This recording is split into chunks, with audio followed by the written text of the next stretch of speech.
আসসালামু আলাইকুম। মা বোনদের ব্রেস্টে টিউমার বা নিপুলের ক্ষত অথবা মিন্সের আগে যে কোনো ব্যথা, অনেকেরই আছে মিন্স শুরু হওয়ার আগে স্তন চাপা ধরে শক্ত হয়, তারপরে মিন্স হয়।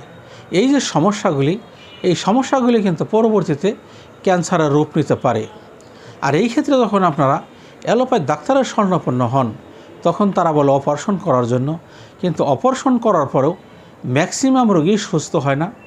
একবার, দুবার, তিনবার অপারেশন করার পরেও রোগী আমাদের হাতে চলে আসে, কিন্তু পরবর্তীতে এই সমস্ত রোগীর চিকিৎসা করা একটা জটিল হয়ে যায়। আর যদি প্রথমতই আপনারা কোনো বিশেষজ্ঞ হোমিও ডাক্তারের শরণাপন্ন হন, তাহলে দেখবেন অল্প সময়ের ভিতরে ইনশাআল্লাহ আপনি সুস্থ হয়ে গেছেন। কাজেই আপনারা নির্দ্বিধায় এই চিকিৎসা নিতে পারেন। আমি এই ব্যাপারে হাজার হাজার রোগী পেয়ে থাকি এবং এই রোগীগুলো কিন্তু চিকিৎসাও খুবই উন্নত। আমাদের হোমিও চিকিৎসা সম্পর্কে আপনাদের বিস্তারিত যদি জানা দরকার থাকে, আপনারা আমাদের বাংলাদেশ সম্পর্কে চিন্তা না করে পৃথিবীর উন্নত দেশগুলিতে দেখেন এই চিকিৎসাগুলি আছে কি না। যদি থাকে তাহলে অবশ্যই এই চিকিৎসা উন্নত মানের চিকিৎসা। কাজেই আপনারা সহজেই যোগাযোগ করতে পারেন। আসসালামু আলাইকুম।